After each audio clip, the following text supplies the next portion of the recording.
अब उद्दीपन विभाव के बाद अब हमारा आता है अनुभाव। अनुभाव संचारी अथवा व्यवचारी भाव और स्थायी भाव।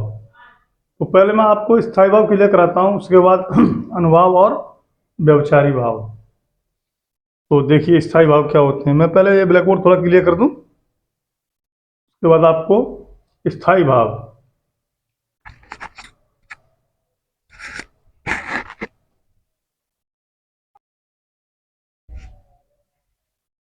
जय हिंद साथियों, चलिए शुरू करते हैं। स्थायी भाव के बारे में जानकारी आपको देंगे। स्थायी भाव का तात्पर्य होता है प्रधान भाव। स्थायी भाव का तात्पर्य प्रधान भाव होता है, और प्रधान भाव वह होता है जो रस की अवस्था तक पहुंचता है। प्रधान भाव वह होता है जो रस की अवस्था तक पहुंचता है। काव्य अथवा नाटक में, काव्य अथवा चाहे काव्य हो या कोई नाटक हो, रंगमंच हो, एक स्थायी भाव शुरू से अंत तक होता है। काव्य या नाटक में एक स्थायी भाव शुरू से लेकर अंत तक होता है। स्थायी भावों की संख्या 9 बताई। स्थायी भावों की संख्या 9 बताई गई है, और स्थायी भाव ही रस का आधार होता है। जो रस स्थायी भाव होते हैं वो रस का आधार होते हैं। एक रस के मूल में एक ही स्थायी भाव होता है। अतः इस प्रकार अगर ऐसे देखें तो जब हमारे स्थायी भाव 9 हैं और एक रस के मूल में यानी एक रस की जड़ में एक रस का एक ही स्थायी भाव होता है, ऐसे कह रहे सीधा सीधा एक रस का एक ही स्थायी भाव होता है, तो रस की संख्या भी 9 हो गई, जिन्हें नव रस कहा जाता है। देखिए मैं लिख देता हूं, आपको सुविधा रहेगी। स्थायी भाव का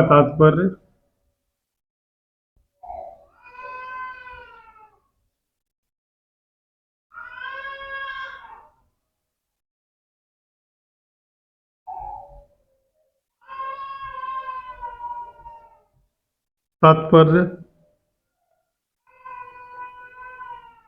होता है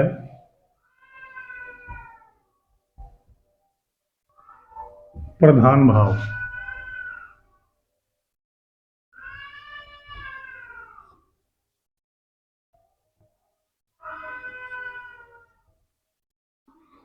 प्रधान भाव वह भाव होता है, प्रधान भाव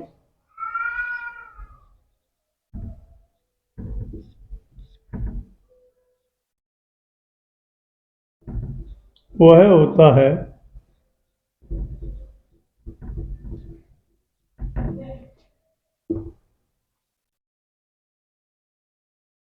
जो रस की अवस्था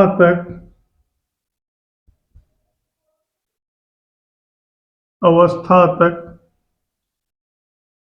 पहुंचता है।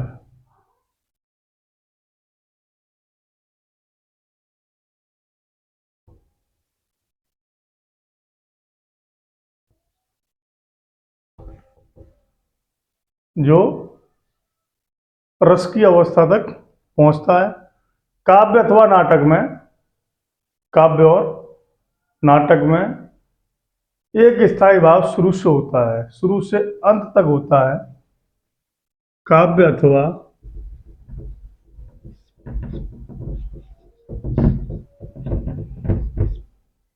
नाटक में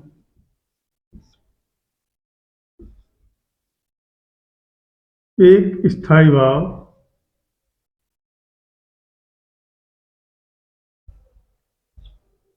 शुरू से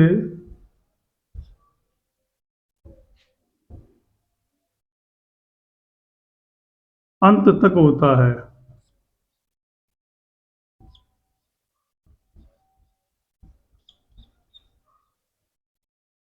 अंत तक होता है। स्थायी भावों की संख्या 9 बताई गई है। स्थायी भावों की संख्या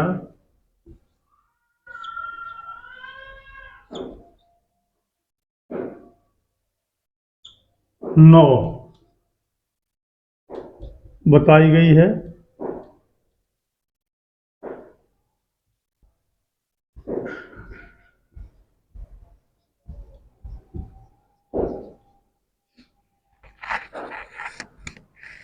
जब स्थायी भाव 9 हैं तो इसी आधार पर देखिए स्थायी भाव ही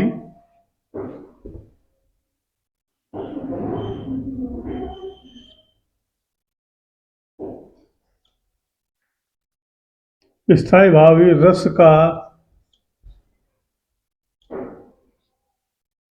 आधार होता है। रस का आधार होता है।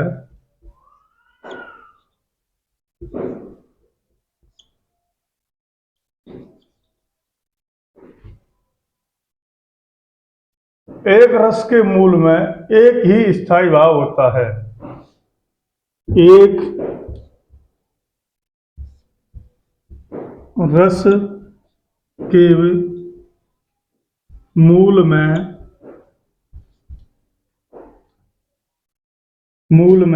एक ही स्थायी भाव रहता है। एक स्थायी भाव रहता है। एक स्थायी भाव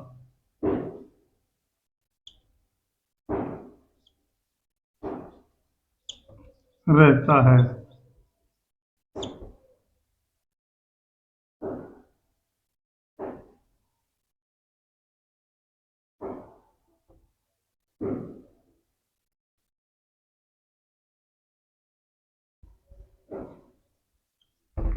एक स्थायी भाव रहता है। इस आधार पर रसों की संख्या 9 होती है। अतः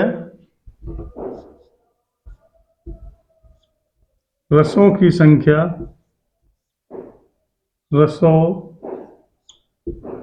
की संख्या 9 है। देखिए नाट्य शास्त्र में भरत मुनि ने 8 प्रकार के रस बताए हैं। नाट्य शास्त्र में भरत मुनि ने 8 प्रकार के रस बताए हैं, किंतु स्थायी भाव के आधार पर 9 रस माने जाते हैं। 9 रस माने नहीं, 9 रस होते हैं जिन्हें नवरस कहा जाता है।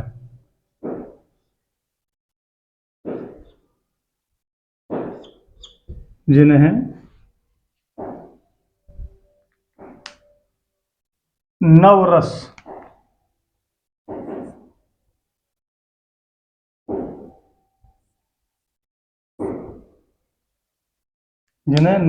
कहा जाता है।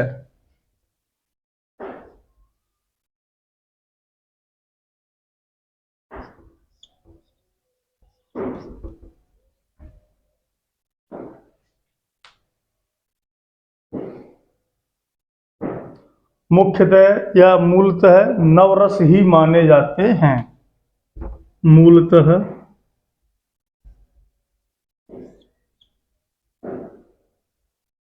नवरस ही माने जाते हैं।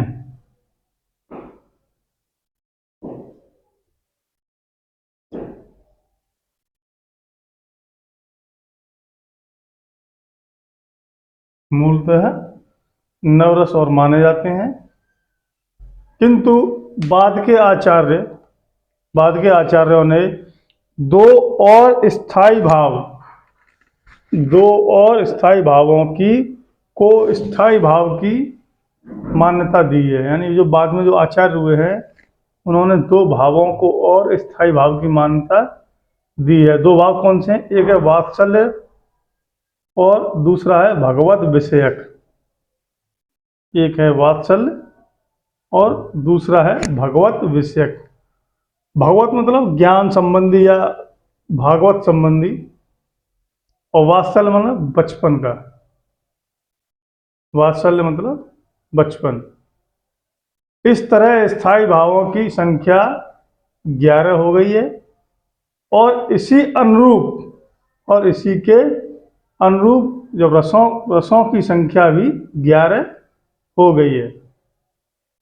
लेकिन यहाँ मैं आपको सिर्फ नवरस ही बताऊंगा।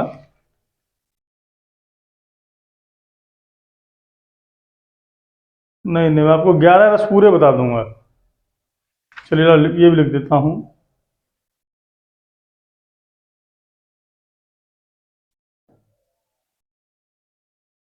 बाद के आचार्यों ने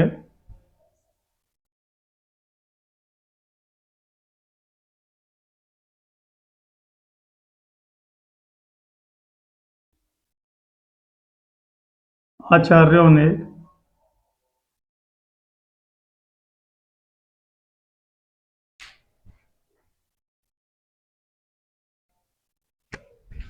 बाद के आचार्यों ने दो और भावों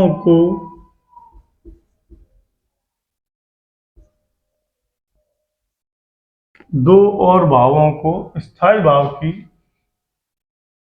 मान्यता दी है। दो और भाव कौन से हैं? वात्सल्य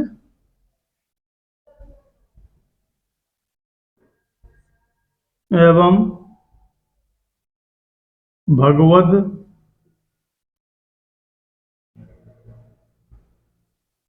विषयक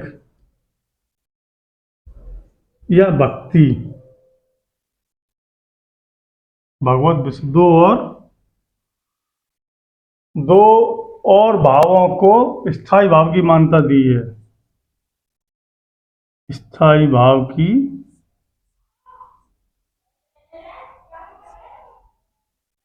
मान्यता दी है।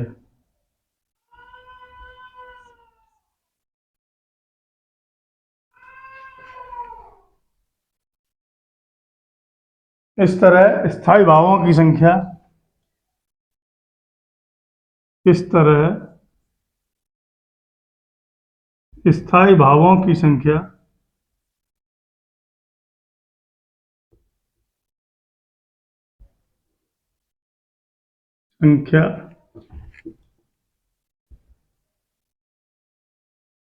11 है। 11 हो गई।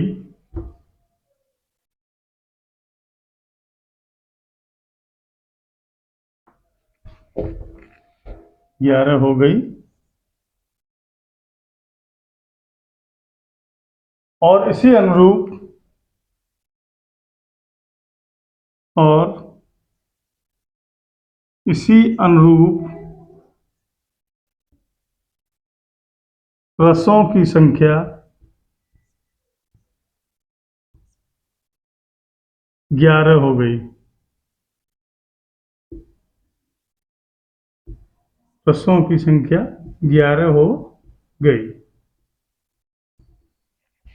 आगे नेक्स्ट पार्ट में मैं इसका विस्तार वर्णन करूंगा 11 रसों का।